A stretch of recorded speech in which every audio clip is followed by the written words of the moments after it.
ઇઝરાયેલી સ્ટાઇલમાં ભારતનું ઓપરેશન સિંદૂર પૂરું પાડવામાં આવ્યું છે। ઓપરેશન સિંદૂરથી પાકિસ્તાનમાં ડર ફેલાયો છે। ભારતીય સેનાના ઓપરેશન સિંદૂર મામલે ધારાસભ્ય વિનુભાઈ મોરડિયાની પણ પ્રતિક્રિયા સામે આવી છે। તેમણે કહ્યું હતું કે કોઈ પણ દેશ જો ભારતને છેડશે તો ભારત એને છોડશે નહીં। ભારતીય સેનાના ઓપરેશન સિંદૂર મામલે ધારાસભ્ય વિનુભાઈ મોરડિયાએ પ્રતિક્રિયા આપી છે। તેમણે જણાવ્યું કે ઇઝરાયેલી સ્ટાઇલમાં ભારતે ઓપરેશન સિંદૂર પૂરું પાડ્યું છે। ઓપરેશન સિંદૂરથી પાકિસ્તાનમાં ડરનો માહોલ પ્રસરી ગયો છે। ભારતીય મહિલાઓના સિંદૂરને ઉજાડનારને જડમૂળથી ભારતીય સેનાએ ઉખેડી નાખ્યા। મને ભારતીય સેના પર ગર્વ છે।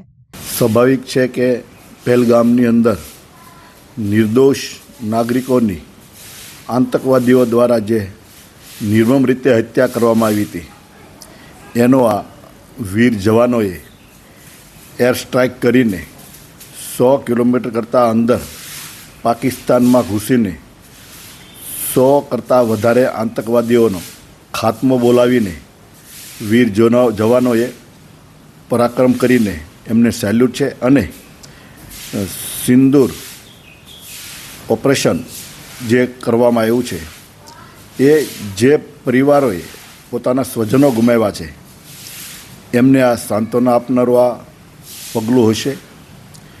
લોકોનો વિશ્વાસ છે ભારત ઉપર કે ભારત હવે એ ભારત નથી, સક્ષમ ભારત, મજબૂત ભારતનું નિર્માણ થઈ ગયું છે। ત્યારે કોઈ પણ દેશ ભારતને જો છેડવાની કોશિશ કરશે તો ભારત એને છોડશે નહીં। Bureau report Janadesh news.